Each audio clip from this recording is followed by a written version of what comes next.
오늘 본문을 통해서 우리가 분명히 알아야 되는 것이 있습니다. 그것은 바로 하나님의 사랑입니다.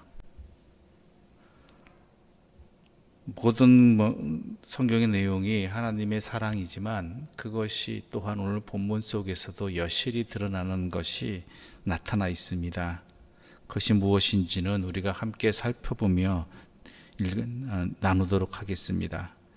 하나님께서는 먼저 안식일에 관한 이야기를 하십니다.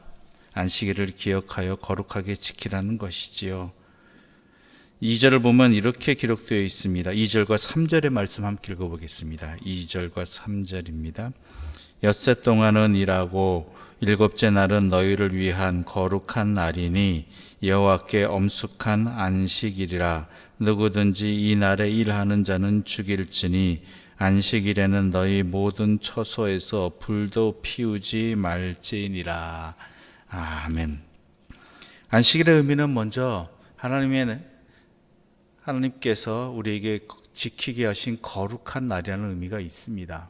그리고 우리가 전에도 나누었지만 우리가 하나님의 사람으로 살아가는 것을 다시 한번 확인하고 또한 확신하는 자리로서 안식일이 있지요. 그리고 나의 삶의 주인은 하나님이시라는 것을 분명히 알라라는 그런 의미도 있습니다. 그런데 여기는 또 다른 의미가 있습니다. 그것은 뭐냐면 2절을 보게 되면 너희를 위한 거룩한 날이다 라고 되어 있습니다. 너희를 위한 거룩한 날. 이건 엄청난 선포입니다. 하나님의 사랑입니다. 안식일을 지키게 하신 것은 하나님에 대한 부분도 있겠지만 하나님의 백성을 위한 것도 분명히 있다라는 것이죠. 그것을 말씀해 주고 계시는 것입니다. 그래서 담겨있는 의미 무엇인가, 그게 너희를 위한 거룩한 날이라는 것은 이 날에 일하는 자는 죽일지니라고 되어 있습니다. 즉 사람에게도 쉼이 필요하다는 이야기입니다. 또한 자신뿐만 아니라 다른 사람도 쉬게 해 주어야 한다라는 것입니다. 이 당시로서는 이 내용이, 그러니까 일주일에 하루를 쉬는 날을 보장해 주는 것, 이것이 당시로서는 엄청난 획기적인 일이었죠. 왜냐하면 이스라엘 백성들이 원래 애굽의 노예였지 않습니까? 노예라는 것이 대부분 하는 것이 일입니다. 노동입니다. 그런데 쉬는 날이 없습니다. 쉬는 날 없이 계속해서 일해야만 하는, 어찌 보면 심할 때는 죽을 때까지 일만 해야 되는 운명이 일하는 자의 모습이었습니다. 그게 당연하게 여겨졌고요. 그러나 하나님께서는 분명히 말합니다. 안식일을 기억하여 거룩하게 지키라는 것에는 또한 너희들의 노동의 쉼을 얻어서 회복을 얻을 수 있는 시간이 반드시 필요하다. 그것이 바로 나와 함께하는 시간을 통해서 이루어져야 된다는 것이지요.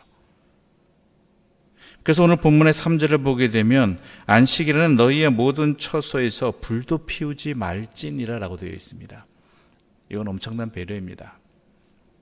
당시 불을 피우는 일들 가운데 일을 하는 대상들이 누구였냐면 노예들이거나 아니면은 여인들이었습니다. 즉 주인들, 즉 지배하는 사람들의 쉼을 위해서는 노예는 일을 했어야만 했고요. 또한 한 가정의 쉼을 위해서 여인들은 희생했어야만 했습니다. 그것마저도 못하게 하신 것입니다. 온전히 모두가 쉬는 날이 있어야 한다, 쉼이 있어야 한다라는 것이죠. 그러니까 모두를 공평하게 사랑하시는, 절대적으로 사랑하시는 하나님의 사랑이 이 안식일 규정에도 분명히 담겨 있다는 것이죠. 우리를 위한 날이라는 것입니다. 우리를 향하신 하나님의 사랑이 드러나는 날, 그것을 기억해야 될 날, 또한 그렇게 할 수 있도록 서로가 지켜주고 배려해야 된다라는 것이죠. 지금은 그렇지 않을 수도 있겠지만 예전에 뉴스 가운데 이런 일도 있었습니다. 한 사업체의 사장님이 가장 높으신 분이 기독교인이었는데 자신은 주의를 지키시면서 또한 함께 일하는 직원들에게는 주의를 지키지 못하게 일하도록 했다라는 그러한 이야기도 한때 나오기도 했습니다. 어떻게 믿는 사람이 그럴 수 있느냐라는 것이죠. 자기는 주의를 지키면서 쉼을 얻으면서 하나님 앞에서 왜 자기와 함께 일하는 사람들의 쉼은 지켜주지 못하는 것이냐라고 비난하는 것이었죠. 이 사람의 문제는 바로 안식일을 기억하여 거룩하게 지키게 하라신 하나님의 중요한 이 뜻을 몰랐기 때문이거나 아니면은 무시했기 때문이거나 하겠죠. 아무튼간 안식일에 대한 부분 속에서는 또다시 하나님께서 우리를 변함없이 사랑하시는 큰 사랑이 담겨 있다라는 것, 우리가 기억하는 또한 말씀 앞에서는 우리가 되어야 될 것입니다. 또한 계속해서 하나님은 말씀하십니다. 10절부터 쭉 이어지는 내용들을 보게 되면요, 10절부터 19절까지 이미 하나님께서 하신 말씀입니다. 물론 이것이 모세와 이스라엘 자손의 회중에게 모세가 말하는 것이기도 하겠지만 또 반복해서 말씀하신 이유가 있다라는 것이죠. 이 말씀하신 때가 언제 후냐라는 것입니다. 이 말씀을 첫 번째로 앞서 하실 때에는 이스라엘 백성들이 여호와 앞에서 죄를 범하기, 정확히 말하자면 아론을 통해서 우상을 만들어 신의 산 앞에서 죄를 범하기 전이라는 것이죠. 그런데 이스라엘 백성이 어떻게 됐어요? 이 큰 죄악을 범해서 심판을 받았지 않습니까? 그렇다면 이스라엘 백성들에게 있어서는 하나님 앞에 자신들은 두려운 사람들입니다. 자신들을 이렇게 이끌어 주셨고 역사해 주셨고 함께 해 주셨는데 거기에 대해서 자신들을 어떻게 했어요? 배신한 자라는 것이죠. 하나님이 우리를 어떻게 하셔도 우리는 할 말이 없습니다. 또한 하나님 앞에 두렵게 서 있는 자들이 되었습니다. 그런데 이 말씀을 다시 한번 성막을 통해서 성막을 위한 이 모든 과정들을 다시 한번 말씀하게 하신 것은 하나님의 변함없는 사랑이라는 것이죠. 읽는 우리야, 듣는 우리야, 똑같은 내용을 왜 반복하는가 하고 싶겠지만 들리는 이스라엘 백성들에게 있어서는 이 말씀이 자신들에게 하나도 남김없이 하나님 말씀하신 대로 선포되었다라는 것, 특히 그 사건 이후에 선포되었다라는 것, 변함이 없다라는 것은요, 하나님이 그들을 여전히 변함없이 사랑하고 계시다라는 증거인 것입니다. 오늘 우리들에게도 마찬가지입니다. 우리들에게도 하나님의 말씀이 변함없이 들려집니다. 변함없이 나에게 하나님의 성령의 역사가 일어납니다. 그런데 돌아보면 우리는 하나님 앞에 부끄러운 자들입니다. 죄악된 자들입니다. 그럼에도 불구하고 우리가 하나님 앞에 서 있을 수 있고 주의 말씀이 변함없이 들린다는 것은 우리를 향하신 하나님의 사랑이 변함이 없다라는 증거라는 것이지요.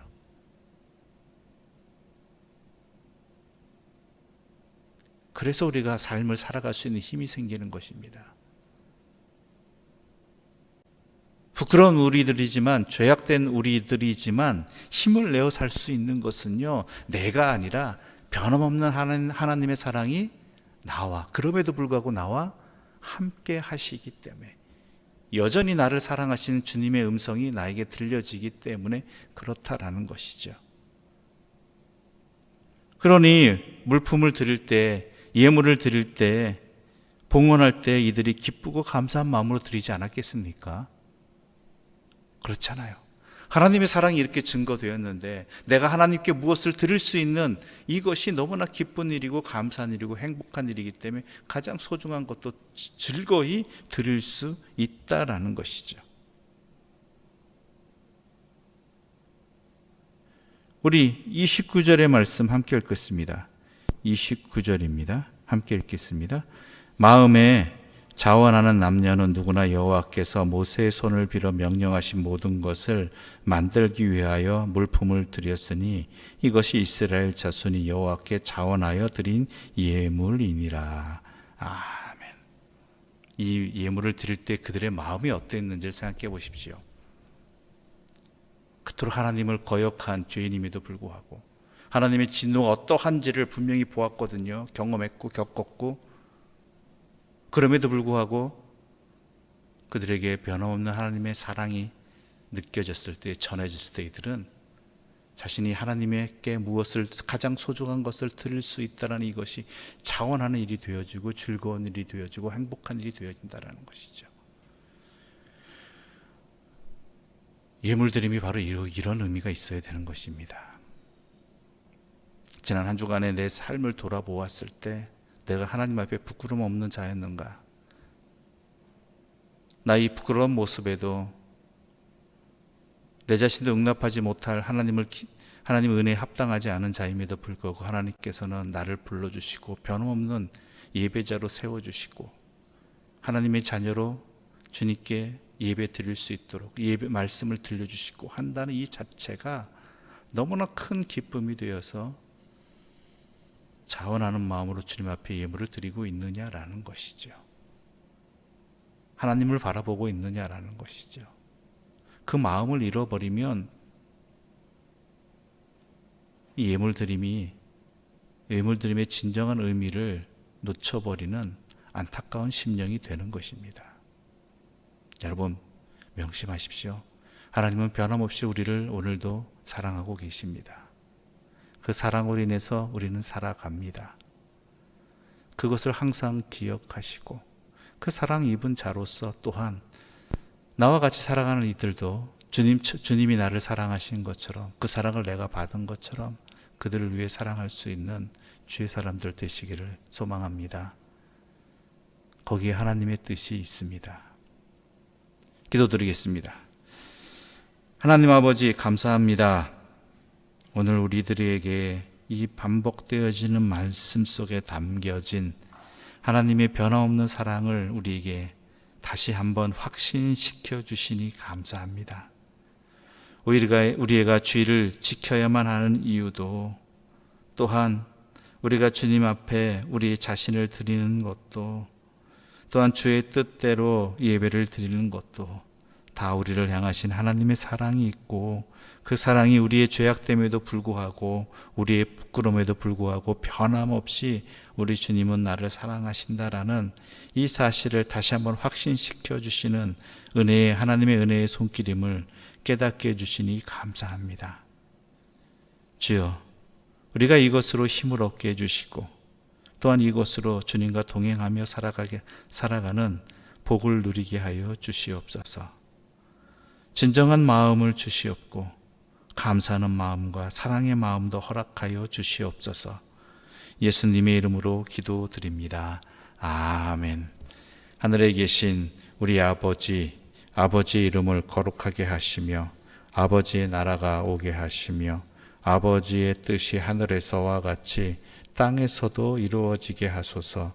오늘 우리에게 일용할 양식을 주시고 우리가 우리에게 잘못한 사람을 용서하여 준 것 같이 우리 죄를 용서하여 주시고 우리를 시험에 빠지지 않게 하시고 악에서 구하소서.